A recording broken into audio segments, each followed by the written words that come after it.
नमस्कार. लोकहित live news चॅनलमध्ये आपले सर्वांचे स्वागत. पाहूया आजच्या काही ताज्या घडामोडी. उमरखेड येथे शांतता समितीची बैठक संपन्न. संस्कृतीचे पालन करून सण उत्सव आनंदाने साजरे करा. अप्पर पोलीस अधीक्षक पियुष जगताप. उमरखेड येथे शुक्रवार दिनांक 4 एप्रिल 2025 रोजी सकाळी 11 वाजता राजेश छत्रपती संभाजी महाराज उद्यान येथे सामाजिक सलोखा अबाधित राखण्यासाठी शांतता समितीची बैठकीचे आयोजन करण्यात आले होते. या कार्यक्रमाचे अध्यक्ष उमरखेड महागाव विधानसभेचे आमदार किसनराव वानखेडे होते. तर या कार्यक्रमाचे प्रमुख पाहुणे म्हणून जिल्हा समन्वयक नितीनभाऊ भुतडा, माजी आमदार विजयराव खडसे, प्रमुख मार्गदर्शक अप्पर पोलीस अधीक्षक पियुष जगताप, उपविभागीय पोलीस अधिकारी हनुमंत गायकवाड, उमरखेड पोलीस स्टेशनचे ठाणेदार शंकर पांचाळ, ॲडव्होकेट संतोष जैन, ॲडव्होकेट संजय जाधव, पोपाळीचे ठाणेदार पंकज दाभाडे, महागाव पोलीस स्टेशनचे ठाणेदार निळेसाहेब, दराटीचे ठाणेदार गजानन वाघमारे, बिटरगावचे ठाणेदार कैलास भगत, शिवाजीराव माने पोलीस पाटील, महेश आलट, सिद्धार्थ दिवेकर तसेच सर्व संघटनेचे व सामाजिक कार्यकर्ते मोठ्या संख्येने मंचावर उपस्थित होते. यावेळी सर्व जाती धर्मातील समाज बांधव मोठ्या संख्येने उपस्थित होते. तसेच उमरखेड तालुक्यातील सर्व पोलीस पाटील, तंटामुक्ती अध्यक्ष तसेच सर्व संघटनेचे अध्यक्ष, पदाधिकारी, कार्यकर्ते मोठ्या संख्येने उपस्थित होते. या कार्यक्रमाचे सूत्रसंचालन गजाननराव शिंदे यांनी केले तर प्रास्ताविक पोलीस निरीक्षक शंकर पांचाळ साहेब यांनी केले व आभार प्रदर्शन उपविभागीय पोलीस अधिकारी हनुमंतराव गायकवाड यांनी केले.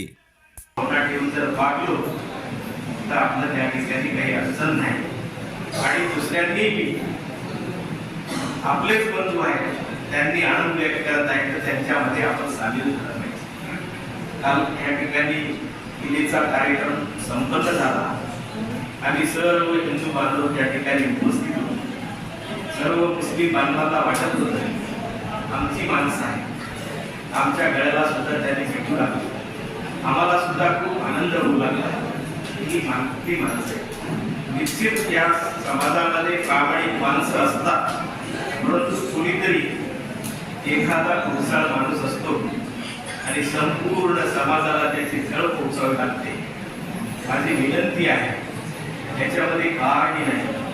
माझी सर्व इथं उपस्थितांना विनंती आहे, कोणीही असो, आम्ही असो, कोणी असो, समाजामध्ये जी असलेली दुर्गुण, आपल्यामध्ये असलेली दुर्गुण आपण जर सोडली तर समाजामध्ये मोठं व्हायला काही वेळ लागत नाही.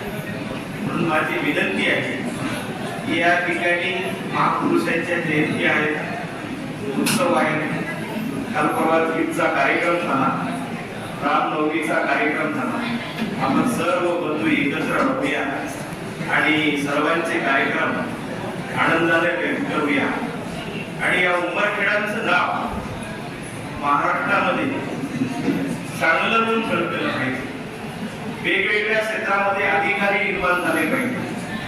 वेगवेगळ्या क्षेत्रामध्ये सामाजिक क्षेत्रामध्ये सुद्धा मानसिक माणसं मोठी झाली. अनंत या ठिकाणी उंच पूर्वीच्या वक्त्यांनी हे सण उत्सव उमरखेड उपविभागात कशा पद्धतीने साजरे होतात याबद्दल माहिती दिली.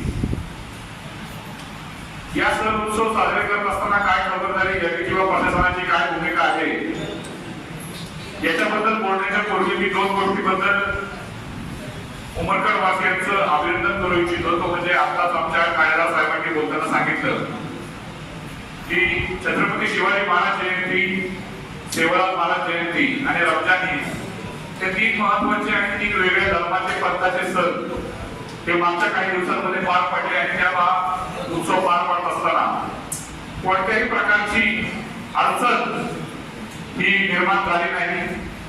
याउलट कोणत्याच्या पूर्वी सांगितले की रमजान सारख्या सणामध्ये सर्व हिंदू बांधव हे मोठ्या खुशीने सामील झाले.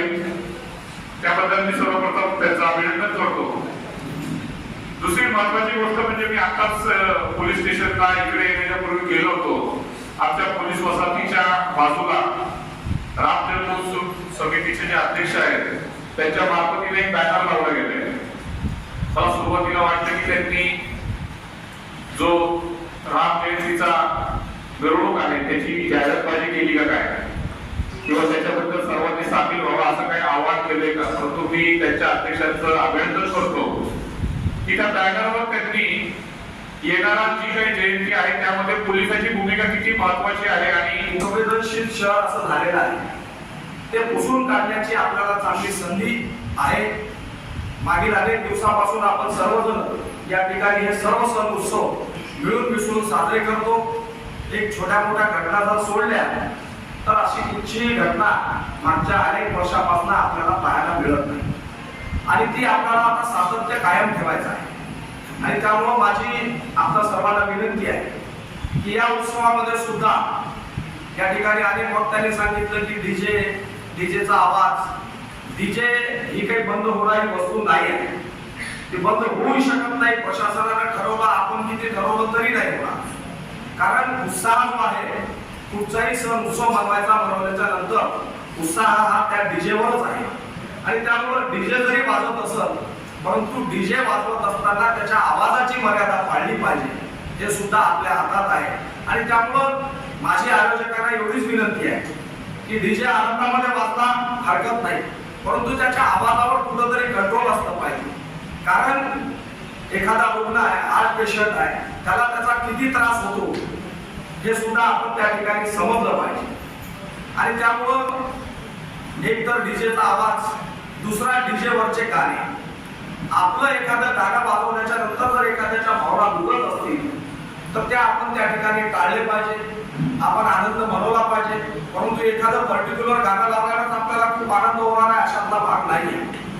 आणि जे काही गाणं आक्षेपार्ह नसेल, इतिहास आहे, त्या गोष्टी आपण आणि अडचणी अर्ध्या रात्री जरी फोन केला तर काही न रागवता कायदेशीर मार्गदर्शन करणारे आदरणीय जगताप साहेब, व्यासपीठावर विराजमान माजी आमदार विजयराव खडसे साहेब, बळवंतराव नाईक, ज्यांनी या शहरात रामनवमी सुरुवात केली ती आदरणीय श्री ॲडव्होकेट संजय जाधव साहेब, या विभागाचे नायब तहसीलदार श्री नर्वदे साहेब, व्यासपीठावर विराजमान श्री जयंत साहेब,